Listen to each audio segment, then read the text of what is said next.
You're listening to The Big Picture with me, Alice Big. I teach film studies, and I've been teaching for probably around 16 years. I've started to lose track. And like most people, I took a while figuring out what I wanted to do. The careers advice I got at school was vague at best, and even though that has improved dramatically for young people, there's still a bit of a disconnect. With this podcast, I hope to demystify the world of work for young people. I'd like to create new connections, and hopefully through listening to these informal chats, you'll get a better idea about the world of work and maybe pick up some hints and tips along the way. We've reached episode 6 in the podcast, and I'd like to introduce Ricky Martin, aka Art Ninja. He's worked for Aardman, CBBC, Vans as a freelancer animator. He is a director and an editor, and he works with a children's mental health charity, Place to Be. What are you working on at the moment?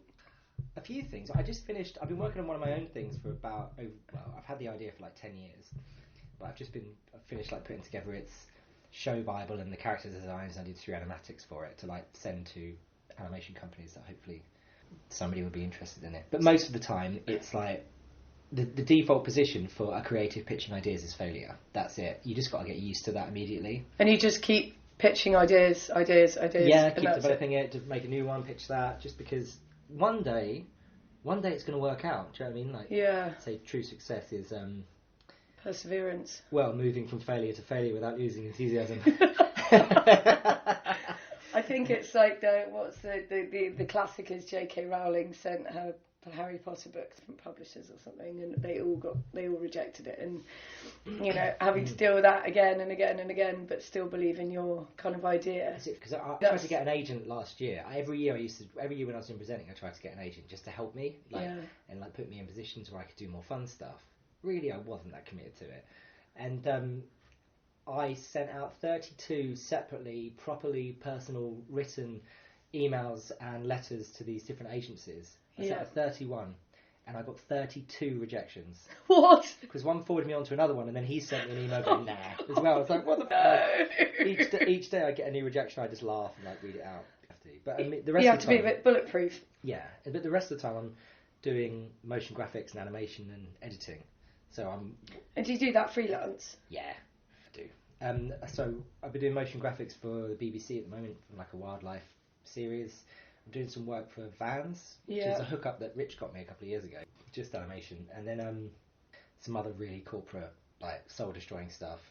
You've sold out, Ricky. Oh, man. No, I've just got a job. I know, I'm joking. Like whenever I used to like go back and do a little bit of presenting, there'd be like other presenters at Sharp that I've met throughout the years, like, and they would refer to me as the anomaly because I'd be on set with them in front of the camera, but also the same day I was also editing the show upstairs and also doing something else. And they're like, we don't understand how you always end up in these places. Because you've got like a real mixed skill set. There's a mixed skill set, but also I've made a lot of friends, I think, throughout it. Yeah. It's surprising how far that actually goes. Do you know what I mean? If people find someone they can work with, it's like you can't live with everybody. They're not going to be great housemates, but some people are good work colleagues. Yeah. It's just kind of come from that. And that's an interesting thing because that's come up again and again, and you're my 6th guest.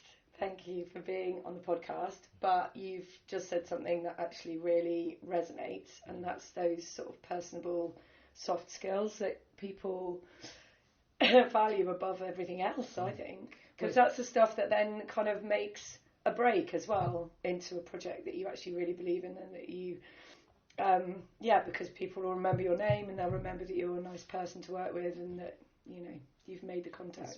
It's not what you know, it's not who you know, it's how much the people you do know like you. So just be nice. Don't be too much of a sort of what do they call them, madam, no, where you have an entourage. Oh yeah, I know. Do you know what I mean? Yeah, I know. You know what I mean. Anyway, I'm sure that those sort of character types that are they something that develops after those people become famous, or is that a character type? Some people are idiots already. Like, I mean, there's the thing is, people can't realise that they're not good at something because they've got such a high idea of what they are. Do you know what I mean? So they can't learn, they can't get better at it, but they can fail upwards somehow. Do you know what I mean? Yeah, I do know what you mean. And you're almost like, you look at them and go, how did you get there? Because you're the worst person to work with. But yeah. for some reason, somebody somewhere has invested time and money in you, and now they don't want to lose their investment, so they keep pushing you forward. I don't know. That's just my theory. There's no rhyme or reason behind it. What was your careers advice at school? I actually don't remember. Did you have any? Well, I do remember one bit. I said, like, what do you want to be? I said, I want to work in art. And they were like, well, you could be a painter and decorator. Oh! That kind of thing. Because that's really, Cause really going to scratch that itch, isn't it? The things I used to do, like, what I loved doing was I used to make animations on our home computer using PowerPoint. I really enjoyed that. I really enjoyed painting. I wasn't very academic. I'm not stupid. I was good at maths and sciences. I am dyslexic. And I wasn't diagnosed until I was like 21. And by then I'd found so many coping mechanisms. but I wanted to go into art, and there didn't seem to be an avenue for it. But it's where I felt most comfortable and happy, and I would make stuff anyway. So work for when I finally got into that kind of thing came quite easy. But yeah, my career advice wasn't great. I think the best person that ever gave me any advice was at college. My college professor, who was called Pier Towers. Pier Towers? Pier Towers, yeah. That's a good name. I think it's like a Norse name for Peter, Pier. But he gave some solid advice, but only because he asked me the right questions. Does that make sense? Yeah. I didn't really know where to go, because I'd never, at that age, you don't think about it. You don't... Do you know what I mean? It's like, what do you want to be when you grow up? And you're like, oh, a dragon. Like, I don't know. But he sort of said, what do you enjoy? What are you good at? How could you apply this? There were all these questions. I was like, I always wanted to do animation or make films. I used to make films with my friend Tom Cousins when I was at school. We had a tape, a VHS that we used to I take home, and each day we'd make a film and pass it back. It's upstairs. If anyone ever sees that film, oh my god, it's probably one of the worst tapes ever. I bet it's brilliant. So terrible, and very un-PC in quite a few cases. But was it sort of sketch shows, or was it just... I would do sketches, and we did an army film on it. There's a little bit of skateboarding in there. I had a few old teddy bears left around the house, and they were characters in it. Because we were kind of inspired by Adam and Joe. So. I know, yes, because Adam and Joe did a lot of really cool, kind of like quirky, homemade VHS stuff. I do think that their program was like early YouTube. You know what I mean? Because yeah, you're right, it was. It was like homemade little films that were going up that suddenly had a mass audience, or parodies of Star Wars, or exactly, miles ahead of the time. But that really inspired me. But yeah, my career advice wasn't very good. I really wish I got better career advice. I think this is why I'm doing this little project, really, because I think that one thing that's really hard to sort of get when you're younger is the sort of breadth and depth of the types of jobs that you can actually do, and then how to break into those sort of more niche or different alternative spaces. And in the last episode I spoke to Max, and he's a set and theatre designer.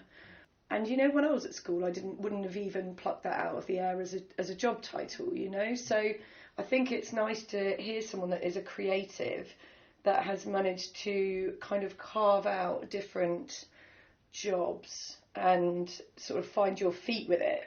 It's funny because you suddenly say to someone, "What do you do for a living?" They say something like, "Oh, I'm a theatre set designer." And you're like, "Oh, that's a job." Yeah. Wow. Yeah. I didn't know that. Yeah. You could actually get on and do it. I mean, how? And how do you do that? University to go to? Yeah, like it's strange. Yeah, I think it's getting a bit better. I mean, there is a platform called Unifrog that my students use, but you've kind of got, I guess it's a bit of a chicken and an egg situation. You've got to sort of have a vague idea about what sort of jobs are out there before you can then start putting into the search engine what different courses there might be related to that job. So I'm guessing you kind of did you do a art foundation, and then did you do a degree, or did you go straight into work? I did art foundation at Hertford and Ware. I got a distinction, by the way. Well done. And then, just wanted to drop that in, it's one of my notes. and then I went to UWE and I studied time-based media and animation.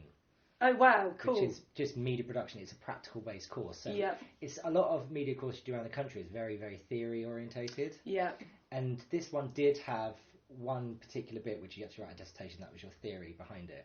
But the rest of it, you're learning to use camera kit, how to do a little bit of coding, but it was only really Flash. You could do photography. you could do radio production, you could do, and then in the second year you could diversify and then go into animation, which of course I did, and then I finished my course just doing animation, so I got time-based media with animation. And so did you have like a portfolio of stuff by the end of that? Did you have a little show reel that then you could present to you have to have employers? a film at the end, yeah. And then we have a big like, whoa, university showing, and it's like all the people off your course show their films, end of year films, and people from like Aardman and stuff will come and watch your films. Okay, if they could be bothered, you know, if the wine was good enough or whatever.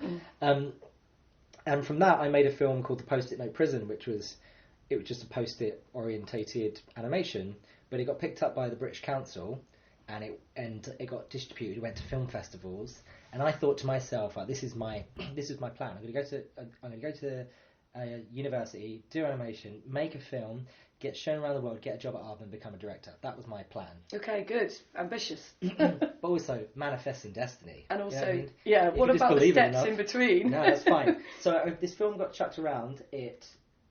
No calls came in. It didn't really make that much of a splash. It won one award in Melbourne or something, which was an audience award, which just means everyone clapped.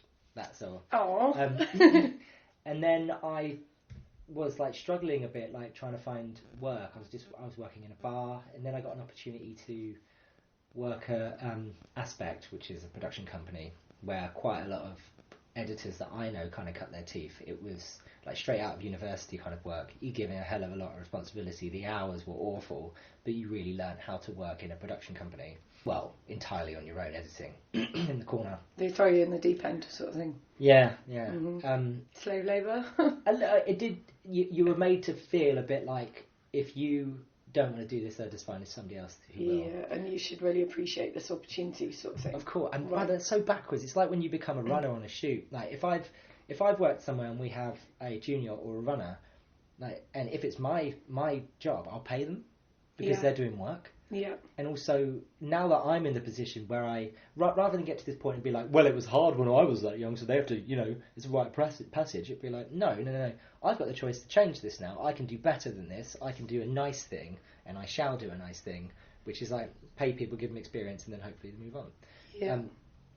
But yeah, it's just that when you start out in some parts of this industry, it is just like people just assume that you'll work for nothing because you love it and it's the passion there, and that's more important. How did Art Ninja how did that spawn? It's not really that much of a long story.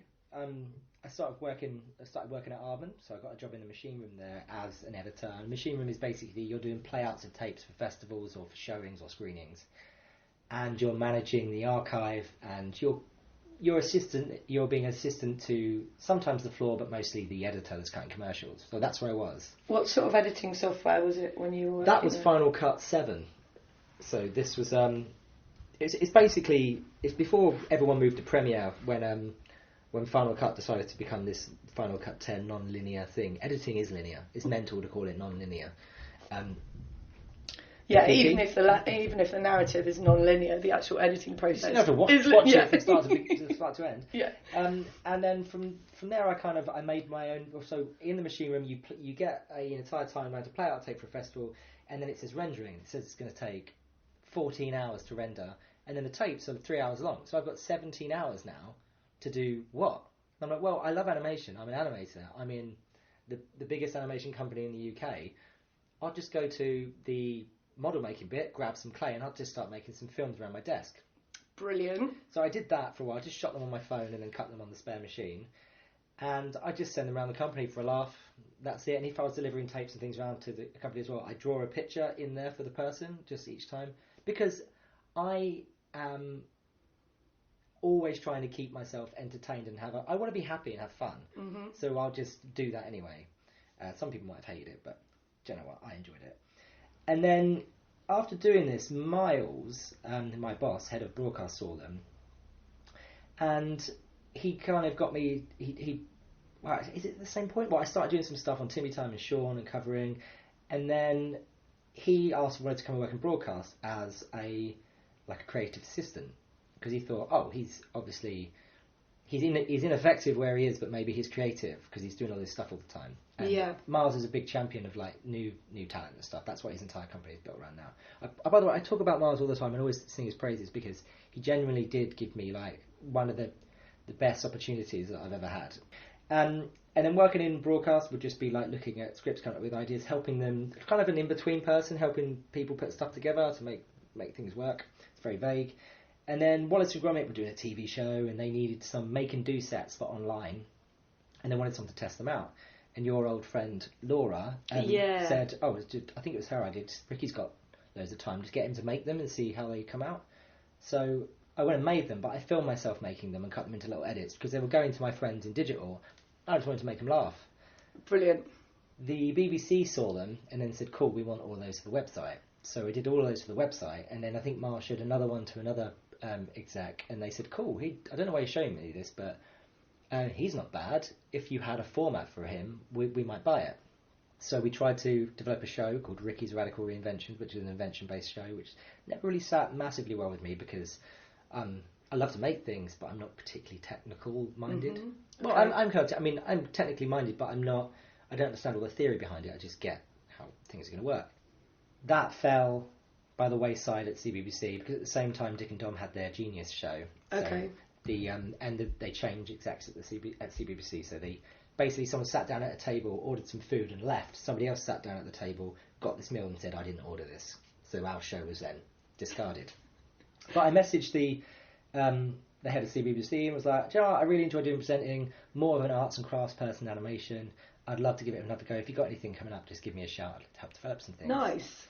And she emailed me straight back just saying, "Yeah, sure, actually want to do an art show with these guys, so talk to them."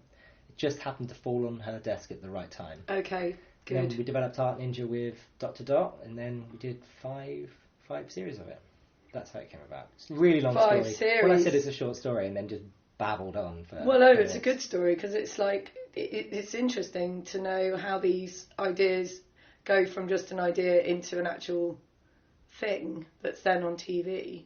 Did you come up with Art Ninja as a sort of title? Was that forced upon you a bit? How did that sit with you, the whole format of it? There's a lot of things about Art Ninja that I think that could be better. There are lots of things that are good, and some things that I wouldn't have chosen that are some people's favourite parts. So, obviously, it's just my opinion. But I wanted it to be like an art show. I wanted to use my friends in it to show the different art careers that you can have, because we've got designers, street artists, Brilliant. We've got animators, we've got printers. We want to get all those people in it to show that if you want to do this, look, there's a person doing it right now. Excellent. But they use my friends as extras. Oh. None of their artistic skill was ever really shown. Okay. And I thought that was a bit of a loss. But so we did that, and they wanted to call it Art Monkey, like a grease monkey, and I was like, Ooh. no, I don't really like that idea, but I'm just going to go with it anyway, just to see how far this goes.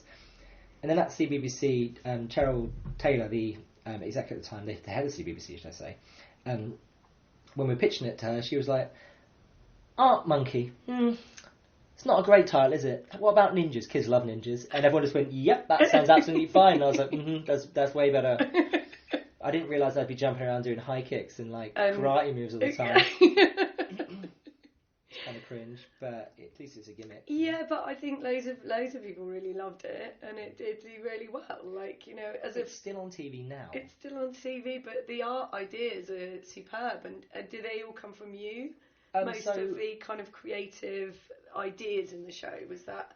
I wrote some storylines for them over the series, so I was a writer on it. But the main makes were made by a team that we refer to as the Ninjets, which consists of, I think, if you put them all in a lineup, there'll probably be about 7 of them now. But they would spend months making stuff, testing it, showing it to the execs, getting it signed off, getting it rejected, trying a new thing, building all the in-betweens to come up to shoot. So they come with boxes and boxes and boxes and boxes of stuff. Oh my god, that sounds like a huge amount of work. Yes, it's a huge amount of work, and they are the unsung heroes of the show. Be like Eloisa, Gabs, Tessa, Katie, Emily, Zara. Am I forgetting anybody? I mean, I think even Claire Wolf was doing stuff. Pauline was doing things. There was such a huge team behind it that were making stuff. And without them, we couldn't have done it. Did you enjoy presenting? I like being part of a team. I really enjoy that, and it is fun because everyone there is okay. They're doing their job, but they want to have a fun day, and like all of our camera crew were, but basically we were in a room twice the size of this lounge, basically, with like 12 to 13 people for 6 weeks. So you're a very close knit group, and because quite a few people are there to work, but they live somewhere else, they'd be staying over the time as well. We'd go out to the pictures, and so I really enjoyed the social aspect of it, like the team mentality. I really loved the presenting bit. I liked sitcom week, so we have 1 week where we shoot all of the sitcom stuff back to back. Yeah, and that's that was really fun because there's silly. friends in and out and silly things and like dream sequences and ideas. All that stuff was really fun. But it was like, it's quite a lot to take in. Like my folder was like this big and it had all the episodes in and all the makes, and it was just I'd get up at like 6, get ready, cycle down to studio for 7, have some porridge while I'm reading the bits we're doing today. Then we'd go in for 8 and be dressed, ready to start shooting, do a run through, then go and do a make, and then do 3 more makes maybe in the day, a little bit of sitcom, finish at 7, cycle home, make some dinner, be reading through all the bits I have to do for the next day, go to bed and do it again, and that would last for weeks. It was like... Sounds exhausting. It was quite full on. And the director was like, oh, not all shoots are like this. This is tight, like that. So he's a very experienced guy. He was really good fun to work with as well. Why was it like that? Was it because of the budget and it had to be done in a quick turnaround? Art shows are notoriously expensive, and there's a lot to get through in a certain amount of time. Obviously, you could make an argument for the company wanted to make a bigger return or actually make a profit from making it. Otherwise, they're just making it to order and don't get anything back, and that's just business stuff. But it was tight, and it did get tighter because every year you get recommissioned, they cut 5% of your budget because they assume because you've had a series and you set up everything, it'll be cheaper to do it next time because you've already got everything. But ours was an Airbnb, and everything had to be made bespoke. So it didn't quite work like that. No, and I think if we would have kept going, it would have eventually been squeezed anyway. Like, eventually the soul goes out of it. You're like, ooh, it doesn't feel like it once did. Yeah, and did you, did that show then get sold to the BBC? So is that how programmes are commissioned? Well, the BBC commissioned it. They did commission it. So they paid for it. and then after that, after a certain amount of years, I think they have like exclusive rights to show it for a certain amount of years. Then after that they have to repay for it, or it can be going anywhere. But Art Ninja's now in like Indonesia, Thailand, Spain, Mexico, Italy, Australia. It's everywhere. Whoa. And global phenomenon. And it's really big in Mexico. Is it? The Spanish dubs are better than the actual show because all the sitcom bits are suddenly like, they make sense. They're really cool, a bit zany, and you're like, this is amazing. That sounds brilliant. And I get contacted on Instagram by the people that have revoiced me in other countries. Oh, that's so cool. It's fun. I think Sarah gets the same thing as well. Your cat's lovely, by the way. She's an absolute fluff pig, isn't she? She's so weird looking, but so adorable. Yeah. Do you get recognised? Yeah, less and less now. How's we that? do like a CBBC event. People say, like, point at me, and I look at them and I go, oh no, I've forgotten this person. I've met them. I should know their name. I should know their name, and then they come over and go, oh, you're that guy, aren't you? I'm like, yeah. I'll get a picture for my son. Yeah, of course you can. You have to do a ninja pose though, and they're like, okay. So that's it. When what I didn't realise is, even when the show's gone, there'll still be people that remember it. And to those people, it'll be really disappointing if they bumped into me and I didn't fulfil the expectations that they have of that particular character. And if you weren't nice to them, yeah. If I weren't nice to them, yeah. And I'm a nice person anyway. I'm like friendly is my default. But I just worry sometimes. It's a bit of pressure to make sure that you are the person they expect you to be, rather than destroying that nice memory. Or if it's a kid down the day, they expect me to be like, well, I'm going to do some art, that kind of thing. Yeah, I can reach just around the corner, rather than just like, hello, how you doing? I'm just going to the post office, that kind of thing. And it is a carved out persona. I mean, one of my students, when I mentioned to her that I was going to be chatting to you, she was like, oh, she wrote in full capitals in the email back to me, oh my god, Art Ninja, I used to watch that as a kid. And I was like, oh, that's really sweet and that's lovely. And to leave a sort of footprint like that, I think it's a really nice thing. It does come with responsibility though. Like, there's some things that you can't do or be seen to like, I don't know, you just got to be mindful that to some people you're a certain thing. Yeah. That's all. Yeah, I get what you mean. But yeah, I didn't realise that it would go on afterwards. I don't get paid for like Art Ninja or like doing like performances or anything through the company that originally made it. And so whenever it's shown, you don't get... No, not at all. So years ago, Equity dropped the ball on that for children's presenters. Actors, it's different, but presenters, it's just like a fee for the day that you did it. And even though there is a huge amount of my life that is put into the show, like my family and friends, my name, well, they gave me a weird middle name in it now. I can't remember what it is. I've got 2 weird names anyway. Middle names. Terence Harold are weird middle names. Alfonso. That's what Ricky Alfonso Martin, I think they went with. And I actually can't remember what I was talking about now. Oh, it's just about money and payment. Yeah. So they took quite a lot of stuff from my life, and it has been sold abroad. It's been distributed, but when we first got it, because I didn't have an agent. I never have had an agent. Very naive about the ins and outs of sort of television productions and where the IP lies, and I probably should have or could have, if someone had said, negotiated what they call a back end. So it's just like whenever it resells or anything, you get a residual from that certain amount. And if that was the case, I probably wouldn't be living in rented accommodation and not have any money or anything else and just work like... And be hand to mouth. All the time. Yeah, hand to mouth is exactly how my existence is. But, so what's IP? Sorry, I don't know what that is. Intellectual property. Right. So, I guess the sort of hindsight message is have a look into the finer detail. Yeah, also get an agent. Yeah, I mean, if you can, but if you get an agent, how do you get an agent? You see, I don't understand. Well, I don't know because I haven't got one.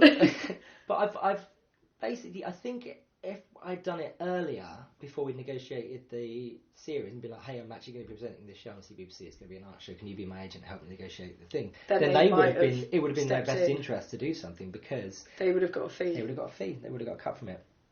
But I've tried to get agents so many times. And I think no one wants another like little bald guy. Just, do you know what I mean? There's enough of them on TV already.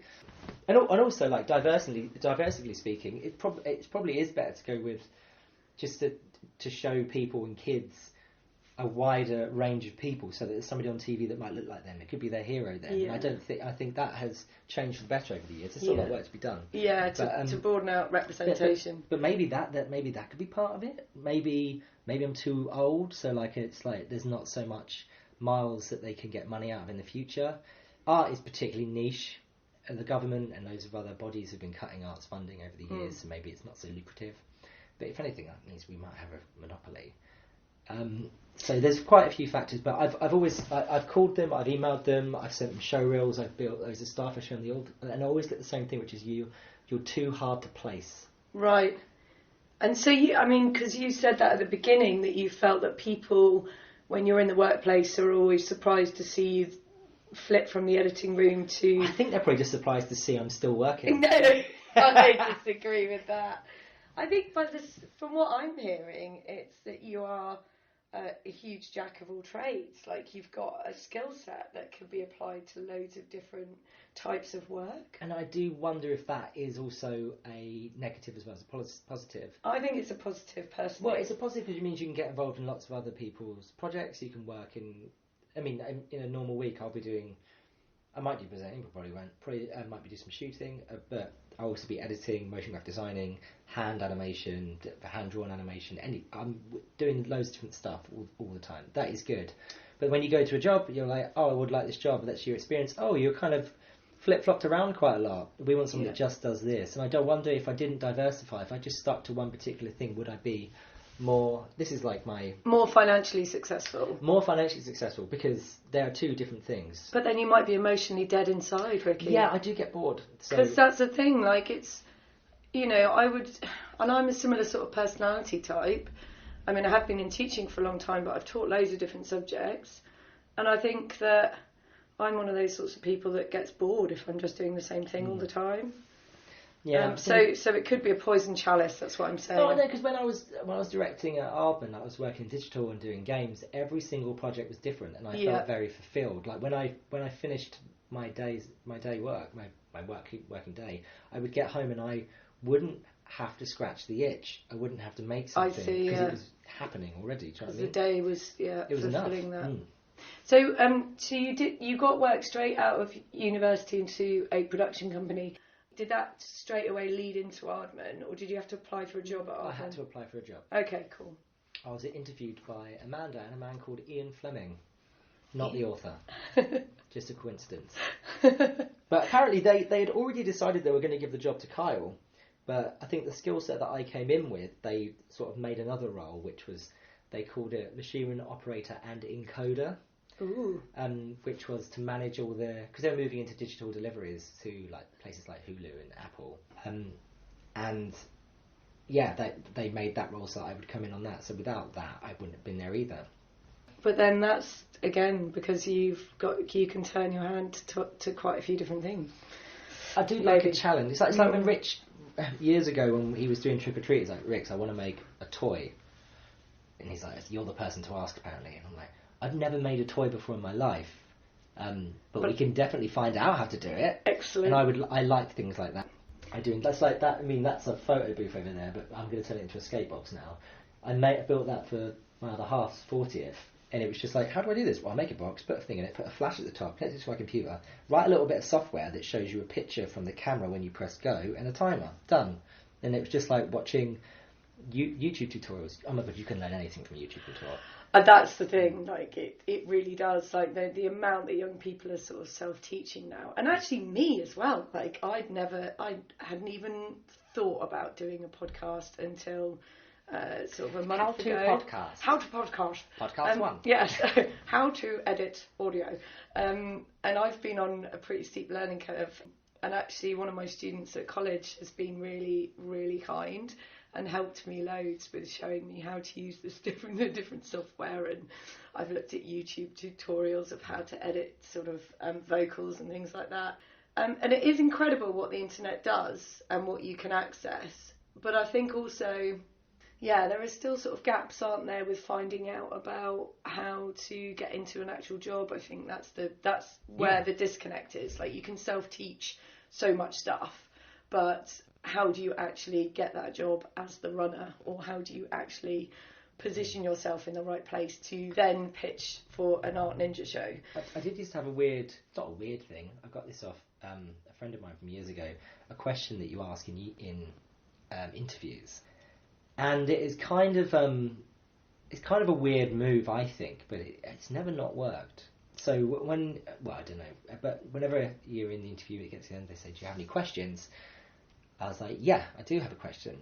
Is there any reason or anything that I've said that you're worried about that would mean you would not offer me this job? Nice. Because I would like an opportunity to put that right now, explain, put your mind at ease. So is there any reason why you wouldn't employ me? And if they say, they've just admitted out loud that they would employ you, and now you're definitely going to be thought of. It's like you're like, see you Monday. Psychological trickery. But no, you need to word it in a way that doesn't make you come across as a sort of an up yourself kind of person. Or passive-aggressively mental. But genuinely, like, is there any reason why you wouldn't employ me? I want to get something back from this, and I really want an opportunity to defend myself and actually put your mind at ease. And sometimes they'll say, you lack experience in this particular area. I was like, I don't like your hats. I don't like your hat, yeah. You smell funny. You've got weird shoes. Yeah. And there's tattoos. And I like your tattoos, but did you hit a point in TV where there was any kind of brustling from the execs about the... I did these on purpose, ones on my fingers. Did you? So that when you're doing your handwork in Art Ninja... Whenever I would do something, they would get annoyed, and I'd be like, but guys, this is just your TV show, this is my body, and this is my life, and I can do whatever I want with it. You can't make me feel bad about something because it's going to make... it's going to be a little bit more difficult now. So I got these because I wanted them. I like them. I like collecting little bits of art that people have drawn. Did it mess up the continuity? Is that what happened? Did you have... I had to paint over them every day. I'm not even joking. Oh, God. I had to get tattoo cover up to put on them. Oh, Ricky. And do you know what? They only did that because I didn't ask them if I could have a tattoo. It's like, get lost. Losers. Man. Grow up. It's like... kids should see that people want to express themselves in any way, shape or form, and if it's not hurting anybody, then it should be absolutely fine. When I went and worked for BBC Scotland, I was like, I've got tattoos, is that going to be a problem? And they were like, we don't care about that here. We're not the South, we don't care about that here, do whatever you want, mate, have a nice time. I think it's kind of a hangover of another era, isn't it, that's probably gradually maybe going to get chipped away at. I don't know. If you think about all of like children's heroes that they see, pop stars and influencers absolutely covered up to the eyeballs in body art or piercings, various stuff, and yet because the unique way the BBC is funded, everyone gets an opinion on you if you're on that show or on that TV channel. So what's the weirdest or scariest, strangest thing that's happened in the workplace for you? Doesn't have to be Art Ninja. Well, the scariest thing was last year, I didn't have any work. Oh my god, yes, of course. Because obviously lockdown, and quite in the summer, me and Rich would normally do quite a few kids festivals, and that is quite lucrative. It pays well. We'd have to plan stuff, but there was no production team behind helping us put it together. Yeah. I'd have to write everything and plan it, and then Rich would come in and give me some little bits of, I wouldn't say consulting, but he'd like have an idea of what could be fun and what we could change about it. Because consulting would imply that he then meant to help me put it together afterwards, but he wouldn't do that. I see. He'd be like, that's your thing. But I was just getting to come along mainly because I'd like to have a friend there, and it is helpful to have someone on stage to bounce off. Yeah. It has led to this year me taking every single job that's been offered me, even if I'm already working on 3 jobs, because I can't possibly be in that position again. Like last year, there's 2 kinds of stress. There's, oh no, I've got too much work, and then there's, oh no, I can't pay my rent. One of those I can deal with, and the other one I can't. Yeah. Because you can't do anything about that, but that one you can just keep working. That's absolutely true, isn't it? It's not, I mean, I'm trying to think of funny and silly things that have happened in places. Most of my stuff's been particularly safe. One of our producers was bitten by a monkey in a bar when we were in Vietnam, but that's she was fine. She got over it. Yeah, we were like, you're gonna get rabies. In a bar in Vietnam? What were you doing in Vietnam? We're shooting a kids' travel show in Vietnam.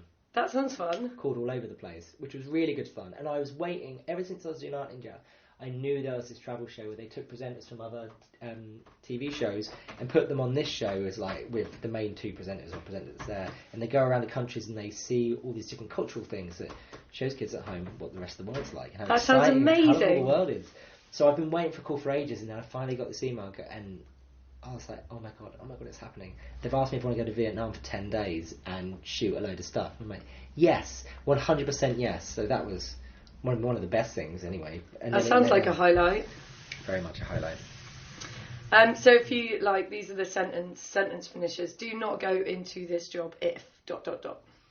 Which job are we talking about? I'm talking about all of them. All of them? All of them. Because you do a lot of different things. I would say with editing, you shouldn't go... Well, you should go into it. But you shouldn't go into it if you have adverse reactions to stress. because with the editor, you are the last line of defence in that entire thing. Like all the problems, all the little cracks in the building that they've got at the top are tenfold when they get to you at the bottom. You're going to fix everything, and if you don't have the mentality to fix it and just knuckle in and do it. And by the way, the first cut of an edit, when you're thrown in at the deep end, the first cut is always going to be wrong, which means you can't do it wrong because you know it's wrong. Just do it first. You've got a starting point. So don't go into that if you don't like being there at like 1 a.m, the last line of defence fixing things. Especially when you hear on the rushes people going, shoot it first, fix it in post later, and you're like, oh, I hate that person. Oh, because I'm that fixing it in post later. It's time consuming and difficult. I think you have to have quite an incredible mind to be able to edit. I mean, I just did 1 training day on editing, and it totally Swiss cheesed my head. I just couldn't. I couldn't handle it at all. You need to have a high cognitive perception score. It's in the way that you see things and recall the information at memories. So after a while you get good at it. You can see you watch all the shots, you're cutting this particular bit and you're like, I need something like this, and you're like, hang on a minute, I know exactly where that is, and you zoom back through like an hour's worth of rushes to find the exact 10-second clip you're going about. But that's just practice. I would say don't go into animation.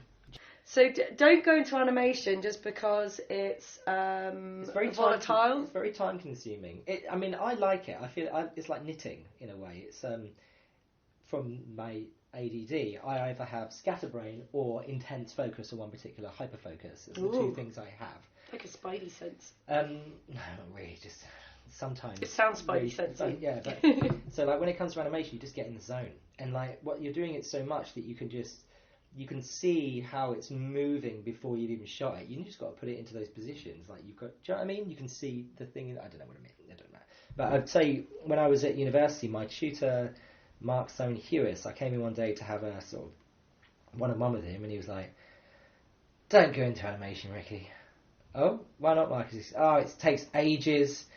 So much stuff to do in it and go wrong. It's tedious, isn't it?" And I was like, cool, so this is what the film I'm doing for my final film. It's animation, and it was such a weird bit of advice from him, but I know what his frustrations with it, because it is time-consuming. It is exhausting. It is exhausting. And one good thing about it is that kit nowadays, it's everywhere. You can pick it up on your phone, which means you can immediately become a filmmaker. And I love the accessibility of that. It's brilliant. And it is... And with things like YouTube, there's more platforms for people to put out their own films. We are saturated by a lot of rubbish, but people can put their stuff out, and it's like a little diary. They can go back and look at the stuff as they're getting better and better and better, and I love that. But yeah, animation is so time consuming, and a lot of people don't understand the ins and outs of it. So every job I have to educate a new person on how it works to give them an idea of how long it's going to take, how much it's going to cost. So definitely go into the job if you have attention for detail. Or would you say more patience? If you have patience and passion, then go into it. Then go for it. So if you could meet little Ricky. Sounds weird. Little Ricky. Sounds like a miniature. Yeah, I'm only 5'8". Anyway, okay, not little Ricky, but younger Ricky, your younger self. What advice would you give? Get out. Run. Just run. Don't do it. It's like maybe, I don't know, like... The problem with going back and talking to my former self would deny me all the lessons that I've learned now, and I wouldn't have responded to them the same way. I know it's such a rubbish answer, but every time I've gone wrong, every time someone's told me something that I need to avoid, I've gone and done it anyway. So I would just say, like, don't give up. That's it. Like, chin up, because the default position of a creative is disappointment and failure. And you've got to stay chip-eyed. You've got to stay excited about the next idea. Or if the one that keeps getting rejected you're really passionate about, just keep hammering away at it, because eventually someone's going to give in. Yeah. They can't say no forever. No. Or they'll die. They'll be replaced by somebody else. You can ask that person instead. And eventually it'll happen. Oh yeah, I'd say that too. I would also say, mind your finances, man. Wow! Yeah. Like, no one tells you how easy it is to mess up finances and how hard it is to fix them. Oh my god, If they told you that, if they told you that, no one would do it. I think of it as the same as sort of weight gain and weight loss. Like, yes, if you think about how long it takes to burn, I often think this when I go out for a run, and I'm like, I've gone for a half an hour run. It's about 5k. I've sweated. It's been really hard. God, I want a Big Mac when I get Yeah, I've only burned like 300 calories. Yeah, it's crazy. And then there's a flapjack that's like 500 calories, and you can just smash it down in 2 seconds flat. And with money, it's totally the same. You're like, I don't wish to be rich. I wish that where my next paycheck come from didn't, it might just be my mentality, but didn't stay on my mind so much. Yeah. Do you know what I mean? Like, I only pay myself, like, so I run a business. I am a business. I'm like a private company. I pay myself like the minimum amount you do as a director, and then take a dividend, which is just a normal thing you do. And every single cost goes through the company. But so I don't pay myself very much at all. And I do that because then I can keep money in the company, which means I just see the money I've got in the company, that's how many months I've got to survive. Does that make sense? Yeah. So I need to keep topping up and moving my death point away, further away.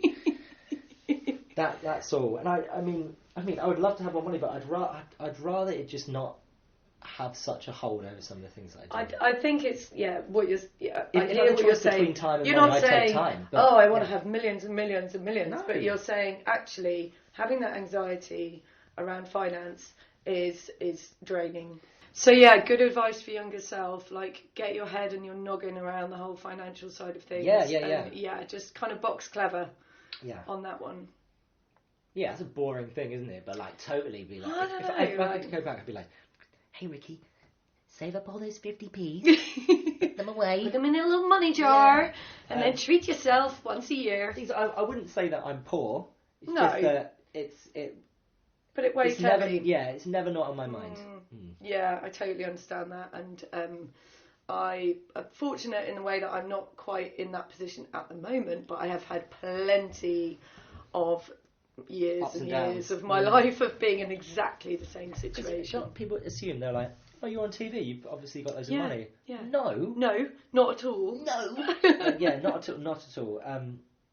I mean, maybe other presenters that have agents and things do have more money. I mean, quite a lot of the people I know that do presenting all own their own houses, or had a back end on a project they used to do, or just have a great agent. And yeah, I think then maybe it's luck of the draw. It is luck. I guess it's luck of the draw. There is one like little beef that I've always had, but I think it's just like a little thing on my shoulder that I've put there and decided to give myself an excuse for sometimes when I don't succeed. Right, I see. Does that make sense? I always feel like a lot of people I'm willing to invest in other people's ideas and help them on projects, but a lot of people aren't willing to do the same for me. Okay. But I think I've just told myself that. Okay, because I see. Because nowadays, like, if I think about Rich will help me on something if I ask him. Yeah. I'd never ask for help. Okay, so maybe you would say to your younger self, Ask for help. Be more open to asking for help. I don't like to be a burden. That's all. Yeah, but you could say burden or you could say collaboration. They've got very different emotional... Well, maybe I'm not willing to collaborate then. That's what it is. And I totally am. Yeah. I've really enjoyed talking to you. Thank you so much for being with me and chatting to Pia about your work. Thank you for having me. Thank you for listening to The Big Picture. If you want to get in touch or would like any more information about the production and guests, then please have a look in the description for the podcast. A huge thanks to Ace Greenwood Campbell for production support and for letting me use his excellent musical score. And of course, many thanks to Tom Lee for his incredible artwork. Take it out town with sunset lights and burn out down the sky.